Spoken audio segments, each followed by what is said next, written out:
Data wrangling is one of the first responsibilities you'll get when you're working your way up through the camera department. In most cases. That kind of depends on where you're living, where in the world you're working, and what sort of job you're doing. Whether it's a high-end feature, or whether it's a commercial, or a low-budget short film, it can vary. But if you're working in Australia and you're working on something that is low budget, or even actually working on a full-blown commercial, you may be asked to do data wrangling as a part of your second AC duties. And that can be really daunting, especially if you haven't done it before and maybe this is one of your first jobs. Not only that, but if something drastic goes wrong because you've done something incorrectly, or alternatively, you don't know how to problem solve, that can be a real problem and you may not be hired again. Sounds really dark, but it's true. And for those of you who aren't too sure what data wrangling entails, it is the process of backing up and storing all of the footage and sound from the shoot day. Because in most cases, you're not going to have enough cards to get through a whole day without actually reformatting and reusing a card. And also, it's just really good practice to have a backup of your footage in case something goes wrong. Right, so now that I've blabbed on enough about what data wrangling is and why you should really give a damn, this video is actually going to be a basic rundown of the fundamentals from start to finish of data wrangling. And before you switch off, even if you don't work in film and TV, or you're not looking to work in film and TV, or you don't want to learn about data wrangling itself as a job, this video may still help you. Data wrangling is still important regardless of what you're doing. If you're doing something creative, it might give you some tips about how to back up and store your data. The first thing I want to touch on is what you should include in your kit, and the first thing on that list would be a laptop. It just has to be reliable. It doesn't have to be the most spec'd laptop out there, but as long as it is reliable, you've got a good laptop. Although having a spec'd out laptop does help. You should preload software onto your laptop that will assist you when you are doing your data transfers. This includes programs that you can use to review footage on. You can use Premiere, VLC. DaVinci is a really good one because it's free to download and it can handle most file types. But you can also get camera-specific software to view certain file types, especially RAW files. So you can use Red Cine X Pro for any Red RAW files, you can use the Arri RAW Converter for Arri files, and the Sony RAW Viewer for Sony. Another important piece of software to have is not 100% necessary, but will really help you, and you'll see later in the video why, is a checksum software. I use Shotput Pro. Also, try and find a laptop that has an array of ports on it. It's really nice to have a selection of USB-C, USB 3, Thunderbolt, a whole stack of things, including a built-in SD card reader, because the built-in SD card reader will help you later in freeing up other ports for more drives if needed. Although sometimes internal SD card readers don't work or can fail, so it is good practice to have a backup external SD card reader so that you have that option. It's really hard in 2018 to find a laptop that has a good selection of ports on it, so if you are having trouble, you will have to do my next tip, which is getting a dongle or a dock. Whichever way you go, just make sure that it is not going to bottleneck your transfers. Just make sure that it is the fastest way to get that information from point A to point B. There's nothing worse than being behind on set in your data transfers because you have to back up to multiple drives and you don't have the ability to do so, or there's something bottlenecking your transfer. An important thing to note is you don't need hard drives or card readers, except for that SD card reader, in your kit necessarily. These things are normally provided by production, and in fact, I have never been put in a circumstance where I have needed specific card readers for a job.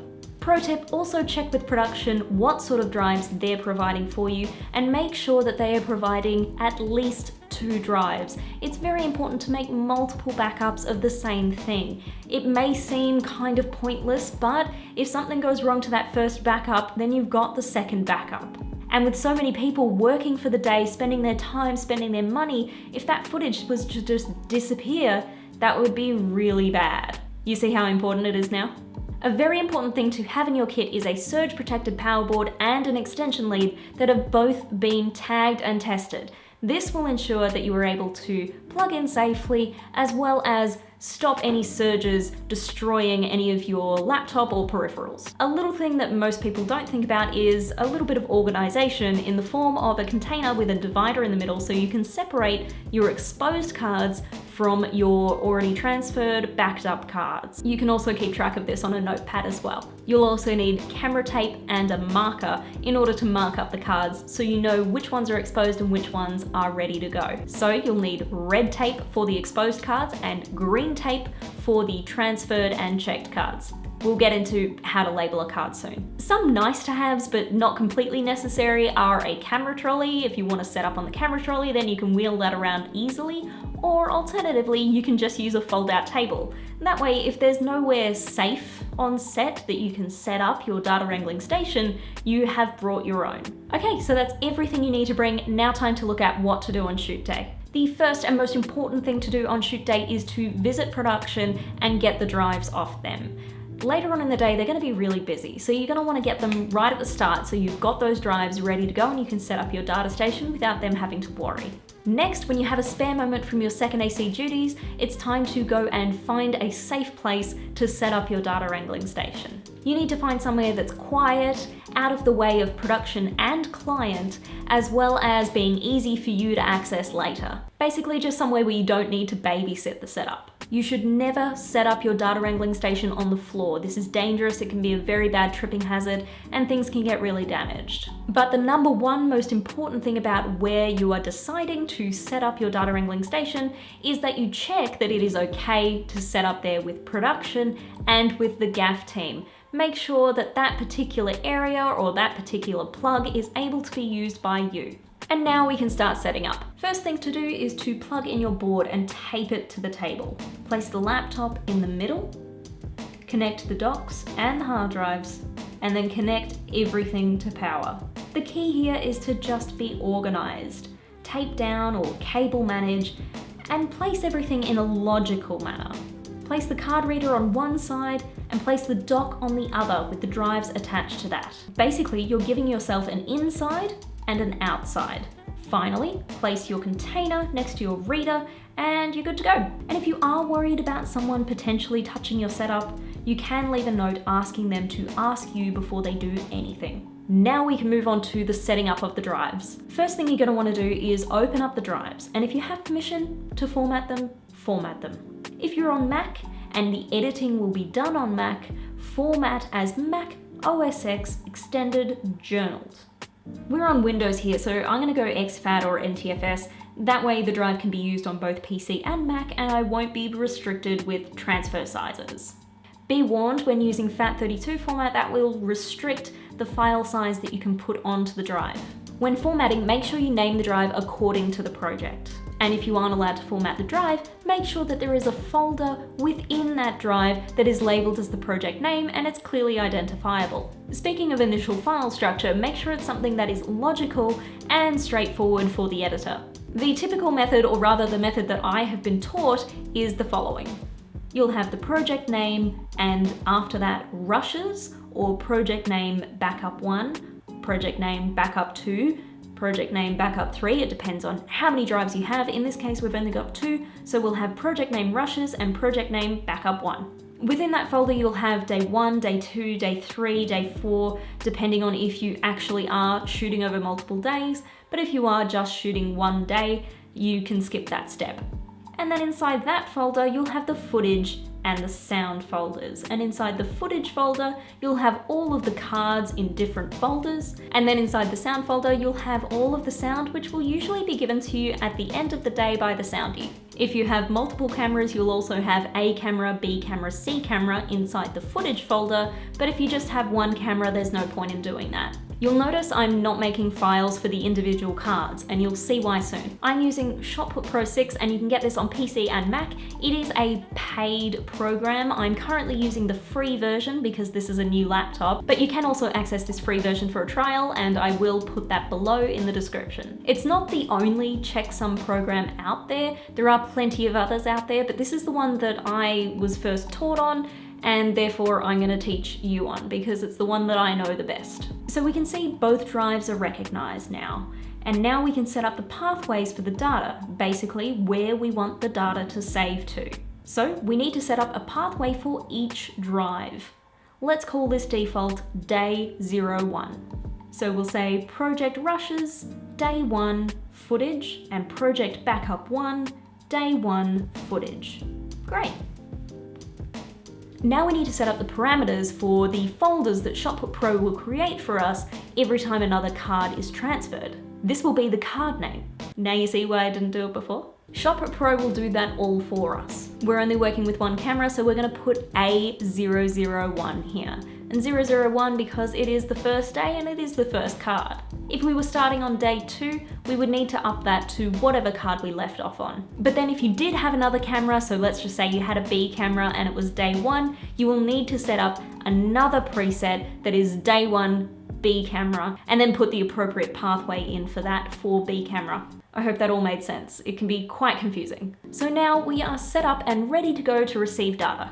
When you format a camera card, remember to put a little piece of red tape over the card compartment that has the card name on it. That way you know which card is in the camera, and later on when your card is ready to be transferred, you can eject that card safely and then pop that tape over the recognition pins of that card. That will signify that the card needs to be transferred and is an exposed card and therefore should not be used. And then you replace the card that you took out, reformat that one, and make sure you leave a new label in red tape with a new card number on it. Now make sure, this is very important, you take that card directly to the Wrangle station. It's really good practice. Sometimes it doesn't happen like that, I know, but it's very good practice to take that card immediately to the Wrangle station. That way, there is no risk of it being lost or damaged in the process. And more importantly, you'll be on top of all of your wrangling. So pop it in the reader and pop that little label on top of the reader so you know that that card is the one that's in there. And as you'll notice, it's now available as a drive on ShotPut Pro. And now it's as simple as dragging across that card to the data drop area. And then once that's done, you can start copying. You can actually set up ShotPut to start transferring as soon as something is dropped into that box. I decide not to do that just in case I've dragged the wrong drive or something else has gone wrong in the process and I'm not wasting time. However, if you do make a mistake, you can just go into the files, delete whatever files were incorrect, and then make sure that you reset the counter on the card number. You can do this by opening back up the preset folder and then having a look at that card name. And then you just keep going as you were. So we click the little play button to get that to start. And now it will start transferring. We can go back to what we were doing. I also like to have the drives open so I can see the files dropping in. Helps keep your mind at ease that everything's on track. A nice thing about using a checksum program is that it will provide you with a file, usually a PDF, and it's a text document that will have all of the information about the transfer in it, and anything that might have gone wrong or anything that was verified. So if everything's correct, you'll see a lot of verified, verified, verified everywhere. But if something went wrong, you can pinpoint exactly what file it failed at. It makes it really easy to find things that are at fault, and also it backs you up.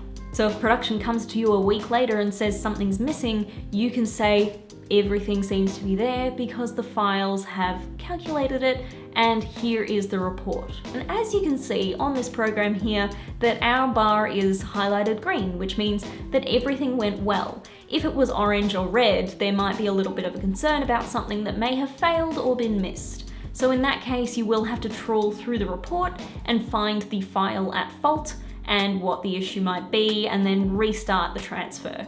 But because this is green, we can do a simple check. All we have to do is go to each folder and double check the file sizes against the original, and then we do a scrub check on some of the footage. And there we go, that's a card transferred. So when you start your next card transfer, it will create another folder called A002, and it will just keep going from there. So when your card is done, eject it from the reader and then take that tape and throw it away and replace it with some green tape with the card name on it and pop it into your container. And I know this video is dry and boring, but you know, it has to be said. So thank you very much for watching this video, and if you got something out of it, please remember to give this video a big fat thumbs up, and if you would like to see more of my face and learn a little bit more about filmmaking in the process, remember to subscribe, and I'll see you next Sunday.